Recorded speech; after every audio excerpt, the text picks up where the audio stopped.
The bell rang for third period, but the corridor outside room 114 of Evergrove High was cloaked in a strange, eerie silence. Something awful had just unfolded, and a cluster of students stood frozen near the glass-paneled front office, wide-eyed and paralyzed, some clutching their phones mid-air, too shaken to hit record, others already whispering in stunned disbelief.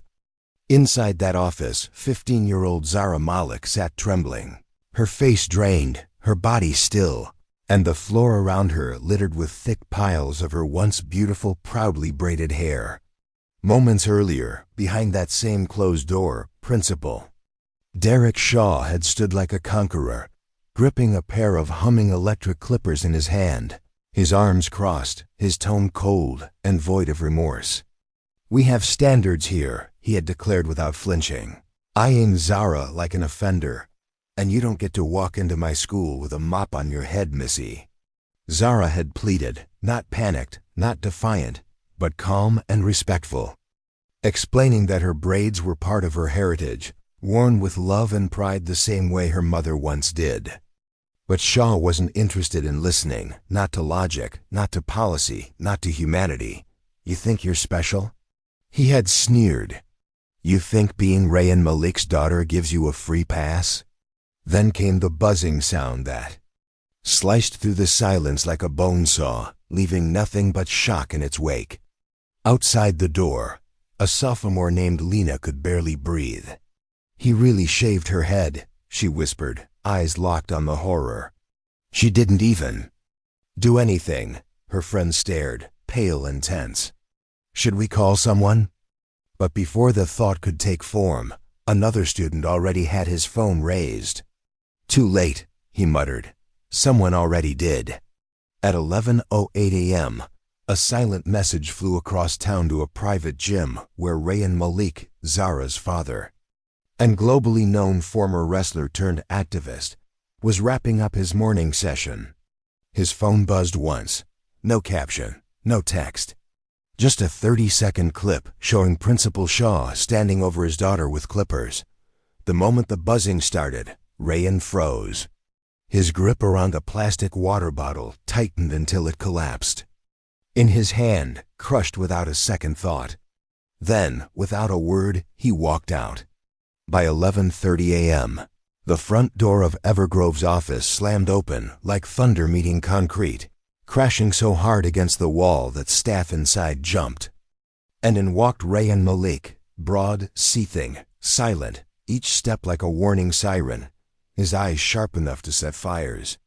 A teacher stumbled back, a secretary gasped, but Shaw, he smirked. "Mr. Malik," he said smugly, not rising from his seat. "I was wondering when you'd show." Rayan didn't waste breath. "Where is my daughter?" he asked, voice like frost over steel. Shaw leaned back, pretending to be in control. "In the back, she's fine. I was correcting a dress code issue. Your family doesn't get special treatment." Rayan moved closer, casting a shadow over Shaw's entire desk. "You put your hands on my child," he said quietly. "You cut her hair in front of her classmates. You humiliated her. And you think this is about privilege?" Shaw didn't blink. "Maybe now she'll learn some humility," he replied with a smirk that wouldn't last long. And then, the office door behind them creaked, and Zara stepped in, hoodie up, her buzzed head barely visible, eyes searching only for one face. "Dad!" Rayan turned, his fury simmering down to a deadly calm, and when his eyes met hers, something inside him shifted, not broken, but focused. The room felt like a lit fuse. Zara stood near the door, motionless. Rayan squared his shoulders. Principal Shaw sat smugly, utterly unaware of the fire he had just fed. "You've got 10 seconds to explain why you attacked my daughter," Rayan said. Shaw scoffed. "Dress code violation. Insubordination. It's within my rights to enforce. Grooming standards," she was warned. "I took action. Simple. But lies don't stay solid for long." Just then, the door behind Zara opened again and in stepped Vice Principal Morris, a bundle of nerves in a sweat-stained shirt. Sir," he stammered, eyes darting between the two men. "This might not be the best tea. Get out." Shaw barked before he could finish. "This is a parent meeting. I have it handled." But he didn't. Rayan didn't even glance at Morris. His eyes were locked on Shaw. "Handled?" he repeated, low and sharp. "You assaulted a child, my child." Shaw scoffed again. "A haircut's not assault. Don't make a scene." And that's when Zara stepped forward, not shaking with fear, but holding back words that had been bubbling, blistering inside. "He didn't ask," she said, her voice rising. "He didn't call you. He didn't give me detention or a warning. He just locked the door and started cutting." Her breath caught. "And when I cried ... he laughed." For a second, no one moved. The silence in that room was suffocating. Then Rayan stepped in again, his voice a whisper made of dynamite. "You humiliated my daughter. Now you're going to learn what humiliation feels like." Shaw stood, trying to puff out his chest. "Are you threatening me?" Rayan didn't blink. "No, I'm promising you. The only thing you're about to shave is your career." Outside the office, the story was already on fire. Word spread through the school like lightning, students gathering in clusters, phones recording, whispers morphing into outrage. Junior named Jaden posted the clip of Zara exiting the office, hair gone, her father walking in moments later. The caption read, "Principal Shaw shaved Rayan Malik's daughter's head. He just showed up. It's about to go down." Within minutes, the clip was everywhere. TikTok, Instagram, YouTube Shorts. And what started as a single act of cruelty was now the first spark in a blaze that no one would be able to contain. Downstairs, the air shifted as Superintendent Elaine Ramos charged through the main doors of Evergrove High, flanked by 2 security officers and a legal advisor, her eyes sharp, her expression carved in stone. She didn't stop to smile, didn't greet the front desk. The secretary simply pointed upward. "Third floor office," she said. "You'll hear it." And indeed, by 11:55 a.m., you could feel the tension 3 floors up where the atmosphere in Principal Derek Shaw's office had turned from smug arrogance to uneasy desperation. "You're making a mistake, Malik," Shaw warned, his voice tight now, void of the fake confidence he wore before. "You go after me, in front of staff, students, media. This doesn't end well." For the first time since stepping into the office, Rayan Malik looked away from him and turned toward his daughter. "Zara," he said gently, "go wait in the hallway, sweetheart. This next part isn't for you." She looked at him, bruised in spirit but unbroken, and gave a slow, quiet nod before stepping outside, closing the door with a soft click.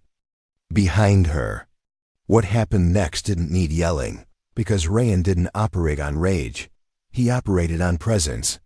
Something in the air changed as he walked around the desk uninvited, standing directly in Shaw's space, eyes locked, voice low but pressure building like a storm. "You disrespected my daughter," he said, "and this wasn't about rules. This wasn't about policy. This was about your hate, your bias. And now you don't get to hide behind the manual you twisted to justify it." Shaw backed slightly, voice cracking. "You touch me, and you lose everything." Rayan narrowed his eyes. "Touching you would be too easy. I'm going to do something worse. I'm going to take your power, the same way you tried to strip hers." At 12:02 p.m., just as the walls felt like they might collapse from pressure, Superintendent Ramos entered the room. She didn't need to be told what had happened. She saw it in Shaw's trembling posture, in Rayan's steady presence, in the silence that clung like smoke. "Mr. Shaw," she said, her voice sharp as a blade, "step away from your desk." He blinked like a man caught in headlights. "Elaine, I was handling. You were abusing your authority," she cut in, unmoved. "And as of this moment, you're suspended, effective immediately." 2 minutes later, word raced through the building like lightning.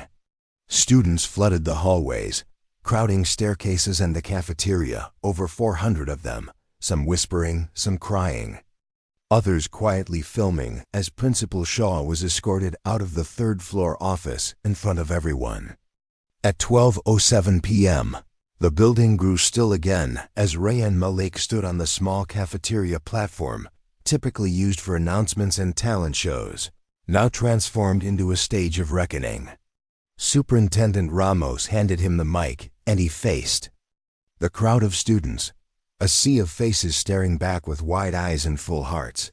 He didn't yell. He didn't need to. "Some of you saw what happened today," he began, calm but searing, "and some of you saw it through your phones. But my daughter, she felt it. She didn't break any rule. She didn't curse. She didn't fight. She didn't disrespect a soul. She wore her hair with pride, the same way her mother once did. Her grandmother, and for that, someone tried to take it from her." A hush fell over the room so deep that you could hear the vending machines humming. Teachers covered their mouths. A few students wept. And Rayan's words continued to slice through the silence with perfect clarity. "There's a difference between enforcing rules and enforcing racism, between order ... and oppression. And today, that line was crossed." He turned slightly, eyes resting on Zara, now standing tall near the front, hoodie off, defiance in her chin. But they didn't take her dignity. And they sure as hell didn't take mine. Then came the words that would set the internet ablaze. He scanned the room. "To every kid in here who's been mocked for your hair, your skin, your name, your culture, remember this. They don't define you. You define yourself." A voice shouted from the back, "Let him speak at graduation." The cafeteria exploded with cheers. Applause thundered. Phones went up. By 12:15 p.m., social media was in overdrive. One clip read, "Principal humiliated. Rayan Malik's daughter. This is what happened next." Another, "This is leadership. This is resistance. Stand with Zara. Hashtag justice for Zara. Hashtag protect our kids." By 1 p.m., the district responded. Superintendent Ramos released a public statement. Principal Shaw had been placed under formal investigation for misconduct and potential civil rights violations. Evergrove High does not condone, protect, or tolerate discriminatory behavior in any form. We stand with our students. But what the board didn't know was, Rayan wasn't done. At 2 p.m., a video appeared on his official social media, calm, clear, straight to camera. "Today wasn't just about my daughter. It was about your children too. And here's what we're going to do." He then announced Project Zara. Z for zero tolerance, A for awareness, R for respect, A for action. A nonprofit initiative focused on anti-discrimination in schools, cultural education for staff, and legal protection for marginalized students. "You tried to take a strand of her hair," he said, "and instead, you lit a fire that's going to protect thousands." Meanwhile, 6 a.m. Thursday morning, in Henderson, Nevada, inside his gated home, Derek Shaw paced like a man undone, suspended, exposed, his empire collapsing around him. He watched clips of Rayan's speech on loop, face twitching with rage. "That man destroyed me," he muttered. His wife, seated across with folded arms and cold eyes, replied, "No, you destroyed yourself." But Shaw still hadn't learned. At 7:30 a.m., from a private email account, he made a desperate play, sending old photos, doctored documents, even fake behavior reports about Zara to gossip blogs, along with a bitter complaint accusing Rayan of intimidation and abusing celebrity status on campus. But at 8 a.m., it backfired spectacularly. One blog ignored the email altogether. Another replied, "You messed with Rayan Malik's kid. Nobody's buying your garbage." And a third? They leaked the whole attempt publicly, breaking the final thread Shaw had tried to cling to. His career wasn't just over. His reputation was now the cautionary tale. The internet was ruthless. Within hours of his failed smear campaign, Principal Derek Shaw had gone from disgrace to downright pathetic. You shaved a student's head and now want pity? Read one viral comment. You didn't redeem yourself, you made yourself into a clown. By 10 a.m., in the quiet warmth of their home, Rayan Malik and his daughter Zara sat at the breakfast table, screens glowing with reaction. The smear attempt, complete with doctored files and fake claims, had exploded online, and Zara's eyes remained low, her expression soft but bruised. They're trying to say I caused this, she whispered, pain clinging to her words. Rayan looked at her gently and replied, they're scared. Scared of your strength. She looked up. Should we just ignore it? He shook his head slowly. No, baby. We answer it. By noon, Rayan's voice echoed across the digital world. A calm, clear, fire-laced video posted to his official channel. To the man who tried to humiliate my daughter and then smear her again. You tried to break her publicly, and when she stood tall, you hid behind lies. So now I'm not just coming for your job. I'm coming for every layer of power that protects men like you. His voice never rose, but the fire burned deeper. You shaved her hair to take her pride. We're turning that moment into a national movement. Within 24 hours, the video had over 15 million views. The fallout was immediate. By 1 p.m., the Evergrove District Parent Association launched a petition demanding Shaw's permanent removal, while celebrities across the country began donating to Project Zara, turning it from a movement into a wave of national reform. More disturbingly, several students, protected by anonymity, came forward with stories of their own: racial targeting, hairstyle bans, mocking of cultural names, punishments for accents. The hashtag #ShutdownShaw trended globally. By 3 p.m., Darla, Rayan's razor-sharp legal advisor, filed a formal civil suit against Shaw for emotional and cultural harm, demanded a criminal investigation into unauthorized physical contact with a minor, and called for a full audit of Shaw's career. You don't just get fired for this, she told the press. You get removed from the system. That night, a desperate Shaw appeared in a shaky, low-budget online interview, claiming he was just enforcing school policy. This is political now, he muttered, his expression flickering with panic. That man used his status to bully the school, but then his voice cracked. It was just hair. And with that one sentence, the world knew. He still didn't get it. At midnight, Rayan posted again, this time with no words, just a video of Zara walking down a hallway, head buzzed, wearing a calm, quiet smile as classmates, teachers, even strangers stood and clapped around her. The caption read, "It was never just hair. It was her crown. Now it's her armor." The next morning, Friday at 9 a.m., the Evergrove District School Board headquarters overflowed with reporters and students. Inside the main conference room, emotions buzzed like static. Parents whispered, signs waved outside, and in the center, wearing a stiff gray suit and a shell of arrogance, sat Richard Shaw, jaw tight, shoulders rigid. Across from him sat a composed legal team, and beside them, Rayan Malik and Zara, her buzzed hair catching the light like a badge of resilience. At 9:10 a.m., Board President Susan Linwood tapped the mic. This disciplinary hearing is to review the actions of Principal Derek Shaw regarding the reported incident involving student Zara Malik. Testimony will be heard, and all proceedings are being recorded. Shaw smirked as if the room beneath him was a nuisance. But by 9:15 a.m., his defense crumbled fast. His lawyer stumbled through half-baked arguments, vague dress code violations, supposed disruptions, claims that Rayan's celebrity status had skewed perception. But the board wasn't buying it. Then came the devastating question from one member. Do you have any written documentation proving Zara was warned prior to the haircut? The lawyers stuttered. We do not. The silence afterward was heavier than thunder. At 9:30 a.m., Zara rose. She didn't need help. She stood steady, voice like sharpened glass. I wasn't sent to the office. I wasn't in trouble. I was just different. He told me I looked wild, that I didn't belong here. Her words didn't break, they sliced. He didn't see a student. He saw something to fix.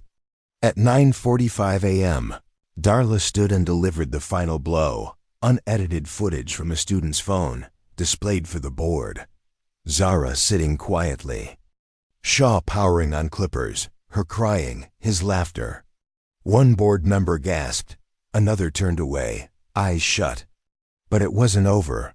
At 9:50 a.m., Darla spoke again. We'd like to call additional witnesses. 3 students stepped forward. A junior named Kaya recounted how Shaw once forced her to remove a head wrap in front of the entire class. A freshman named Julian described being mocked for his accent during a speech. And a girl held a photo of her 8th grade sister's braids, which Shaw had once labeled gang-related. The room fell into stunned silence. This wasn't an isolated incident. It was a pattern. At 10:30 a.m., the board deliberated. As they stepped out briefly, tension swirled in the room like smoke. Shaw sat frozen, fists clenched.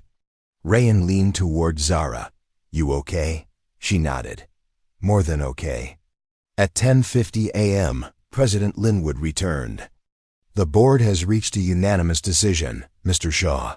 Your actions were not only inappropriate, but discriminatory and deeply harmful. Effective immediately, you are terminated and permanently barred from holding any future administrative position within this district. The room erupted. Gasps, applause, even tears. Shaw rose slowly, shoulders sagging, silence suffocating. He didn't say a word. At 11:10 a.m., outside the building, Rayan and Zara stepped into sunlight and a sea of cheering supporters. Reporters rushed forward. Zara stood taller than ever before. They tried to take my voice, she said into a mic. But today, I used it louder than ever. Rayan placed a hand on her shoulder. She hadn't just won, she'd rewritten the story for every student who would come after her. By Saturday morning, in a small motel near the Nevada border, Richard Shaw sat hunched over a plastic table, eyes sunken, hands trembling, but not from regret. Only bitterness. They humiliated me, he muttered to no one, turned me into a villain for enforcing discipline. Across from him, a sharply dressed man in a designer suit opened a sleek briefcase.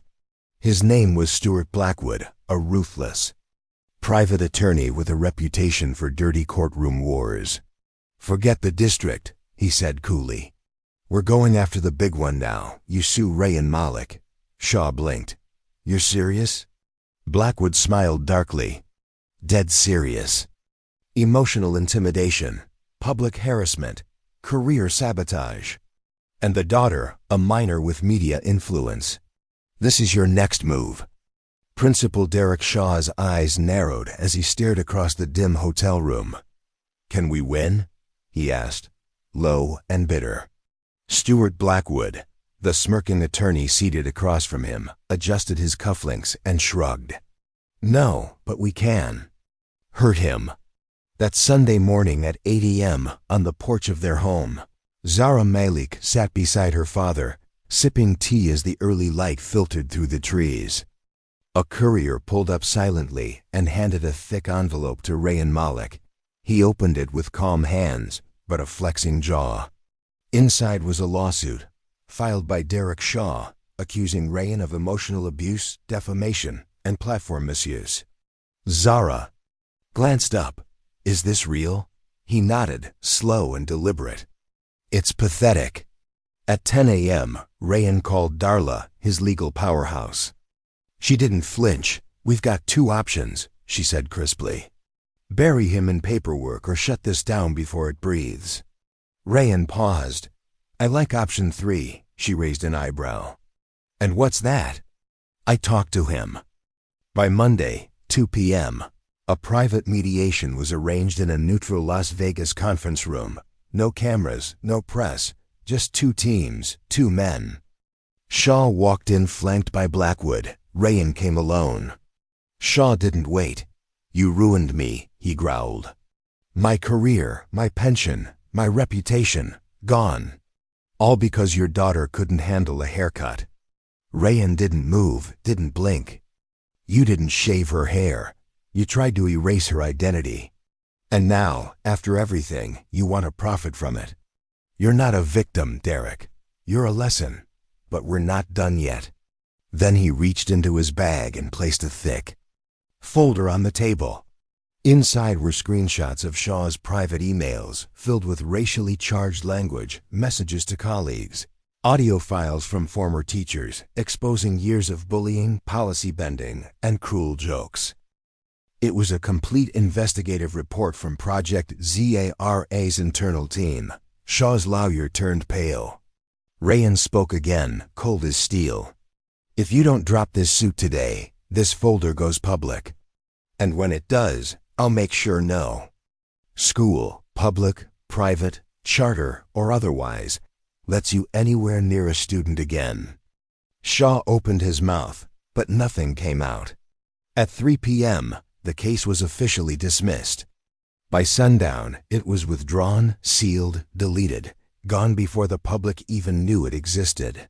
But Rayan's team kept the folder, just in case Shaw ever tried to slither back into education under another name. That night, Rayan posted a quiet video. No music, no edits. Just his voice. They'll always try to twist it. Hide behind policies, paper, lawyers. But when you fight for truth, you don't just win. You make sure they can't come back. For my daughter. For every kid like her, we shut it down. 2 weeks later, the National Education Equity Summit in Washington, D.C. buzzed with anticipation. In a ballroom packed with school board leaders, senators, educators, media, and advocates, everyone was waiting for one session: Rayan Malik and Zara Malik. Identity, power, and what our schools are still getting wrong. Backstage at 9:45 a.m., Zara stood tall in a fitted blazer and sneakers, buzz cut bold and unhidden. She tugged nervously at the mic clipped to her collar. "Dad, what if I freeze?" Rayan knelt beside her, smiling gently. "Then you freeze. And you breathe. And then you speak." The room's already listening. At 10 a.m., a host took the podium. Our next guests need no introduction. One is a global icon.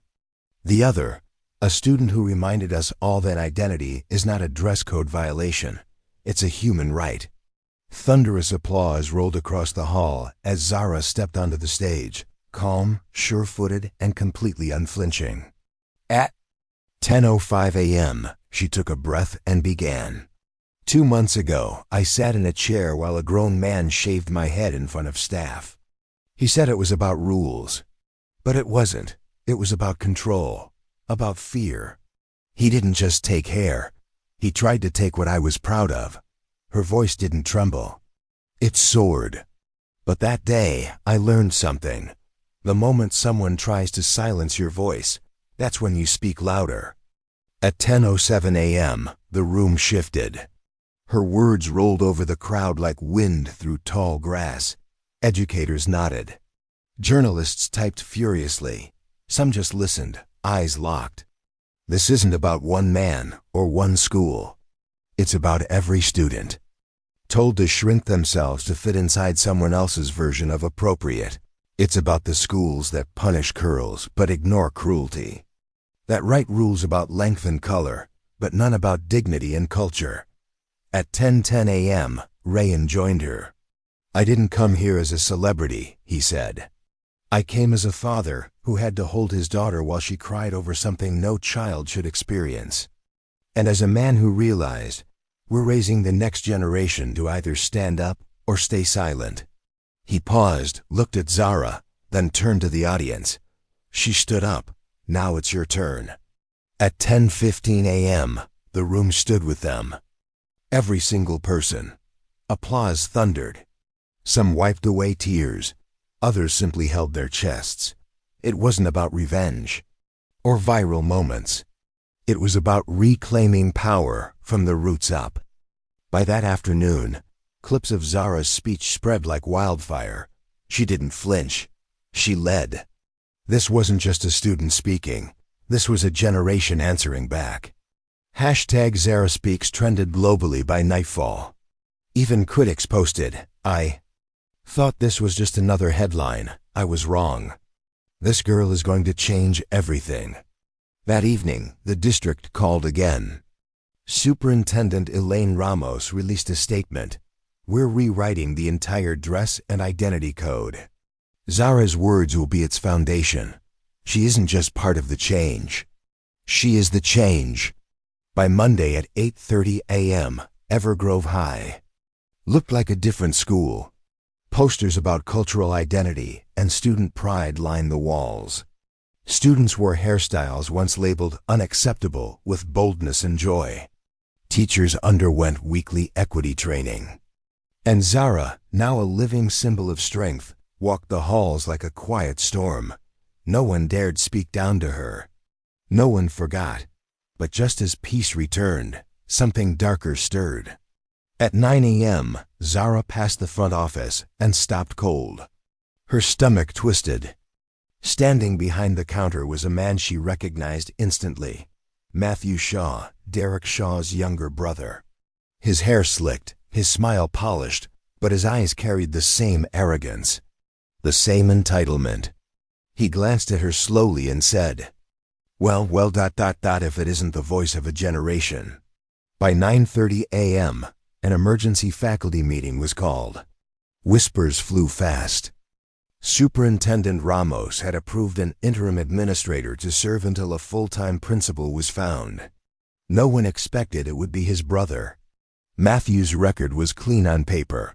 He had worked quietly at a private academy in Florida. But something behind his presence felt familiar. Too familiar. He said he'd gotten the job through family ties, his brother's connections, and now here he was, Matthew Shaw, sitting in the same office chair his brother once used. To disgrace Zara Malik, his smile slick, polished, and steeped in the same old arrogance. At 10 a.m., Zara texted her father, "Dad, he's here." "Geez, brother, I'm not sure what he wants, but it's weird." 15 minutes later, Ray and Malik pulled up outside Evergrove High. No storm, no yelling, just a calm walk through. Familiar hallways, eyes scanning every corner. "You don't put out a fire," he murmured, "just to let the smoke invite another." At 10:30 a.m., in the front office, he approached Matthew directly. "You're his brother." Matthew grinned without flinching. "And I'm not him. I'm here to clean up what he couldn't handle. If you're worried, I'll make the same." "Mistakes, relax. I know how to play it smarter." Rayan stepped closer, voice low but iron-wrapped. "You think being quieter makes the venom less deadly? You so much as echo your brother's abuse. One word, one gesture, and I won't wait for a school board this time." At 11 a.m., during lunch, Zara sat with her laptop, digging through public education databases, old school records, archived HR files, and there it was, a sealed complaint from Matthew's last job. A black student had been expelled for so-called gang behavior based on hairstyle and clothing. The case had been quietly settled. It was buried, but not gone. At 2 p.m., Rayan and Darla sat down with Superintendent Ramos, who looked livid. "I had no idea," she said. His paperwork checked out. Zara slid the file across the desk. "You said we were building a better school. You can't do that with ghosts wearing new masks." Ramos nodded, her expression shifting. "Give me 24 hours. By 4 p.m., Matthew made his fatal mistake. In a closed-door staff meeting, he reportedly mocked Zara's journey as a circus of victimhood, adding, "This is a school, not a social justice theater." A supportive teacher who had stood by Zara since day one secretly recorded the whole thing. By 8 p.m., the clip had leaked. The same platforms that had amplified Zara's strength now carried Matthew's downfall. Hashtag Shaw2 trended by sunrise. A petition to block his appointment hit 300,000 signatures overnight. By 8 a.m. Tuesday, the Hamilton District Board chambers were packed again, the second time in under a month. Reporters crammed into corners, and outside, hundreds of students and parents held signs. One shawl was enough. Stand with Zara again. Protect our kids, not their titles. Matthew sat at the table in a tailored suit, sweaty but trying to appear calm. His attorney sat rigid beside him. Across the room, Rayan and Zara sat in silence, arms folded. No hoodie this time, just that same unshakable stare that had become her signature. At 8:15 a.m., Board President Susan Linwood opened proceedings. We are here to evaluate the conduct of Interim Administrator Matthew Shaw, based on submitted evidence. Mr. Shaw, you may respond. Matthew stood. It was a private staff meeting. My comments were taken out of context. I followed every protocol. I haven't broken policy. We can't let social media mobs control hiring. He smiled like a man convinced his image could still save him. But at 8:30 a.m., the board played the recording. I don't care how many followers she has. Matthew's voice crackled through the room. We're not turning this place into a circus of victimhood. She got a haircut. Move on. A wave of gasps swept the audience. Matthew clenched his jaw. At 8:35 a.m., Zara rose. You called it a circus, she began, steady as stone. But what you really meant was you don't like it when people like me speak loud enough to be heard. You didn't mind me quiet, obedient, invisible. You had a problem when I stepped into the light and showed the cracks in your walls. The room listened, frozen. It wasn't social media that caught you. It was a teacher who understands the difference between discipline and discrimination. She held up a file. And this is from your last school. The case you said didn't exist. The one that got buried. She handed it to the board. You were never fit to sit in that chair. At 8:45 a.m., the board didn't even deliberate. President Linwood turned toward Matthew. Due to confirmed misconduct, failure to report past discipline, and unprofessional conduct, your contract is terminated immediately, effective now. Going forward, all vetting will be overseen by an outside equity committee. Matthew stood. Stunned, he opened his mouth, but no sound came. Security let him out the side exit, just like his brother. At 9 a.m., no one cheered. The crowd simply stood, quiet, united, resolute. Zara walked off the board floor straight into her father's arms. Rayan pulled her close. You didn't just shut it down, he whispered. You burned the playbook they were hiding behind. 1 month later, spring bloomed across Hamilton Academy. Murals brightened every wall. Student art lined the hallways, and one painting in particular brought everyone to a stop, a girl with a buzz cut, proud eyes, surrounded by classmates of every race and culture. Bold letters above her read, Our voices are not violations. Its title? ARIA. In that new chapter, Principal Denise Carter, a black woman with decades of equity work behind her, took the helm. Her first actions were decisive. A student-led equity council, a new district-wide identity policy, and a school-wide assembly called The Power of One Voice. The keynote speaker? Zara Malik. That day, the auditorium was full. Students, teachers, parents. Zara stepped on stage with the same quiet strength she'd carried since day one. You know who I am, she said. But this isn't about me anymore. It's about the next kid who walks into this school with braids or scars or silence and wonders if they belong. I didn't start this to go viral. I started this because one man took my hair, and in doing that, gave me something far more powerful, a voice. In the back row, Rayan stood, no cameras, no spotlight, just a father. He wiped a tear before it could fall. You didn't just teach a man a lesson, he whispered to himself. You taught a country. That evening, Zara received a call from Washington, D.C. She had been named Youth Advocate of the Year by the National Education Alliance, and her name would appear on a new bill aimed at protecting student cultural identity in public schools across the U.S. The name of that legislation? The Zara Amendment. That night, under a quiet sky on their back porch, she and Rayan sat together, sipping tea. "Do you think it's over now?" she asked. Rayan smiled. "No, but you made sure the next fight will be easier for someone else. That's how change works." She rested her head on his shoulder. "It's wild, Dad. All of this started with clippers." He looked down at her and shook his head gently. "No, baby. It started with courage."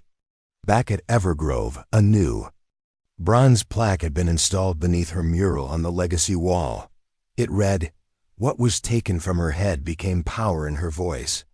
In honor of the moment, she rose and brought a nation with her.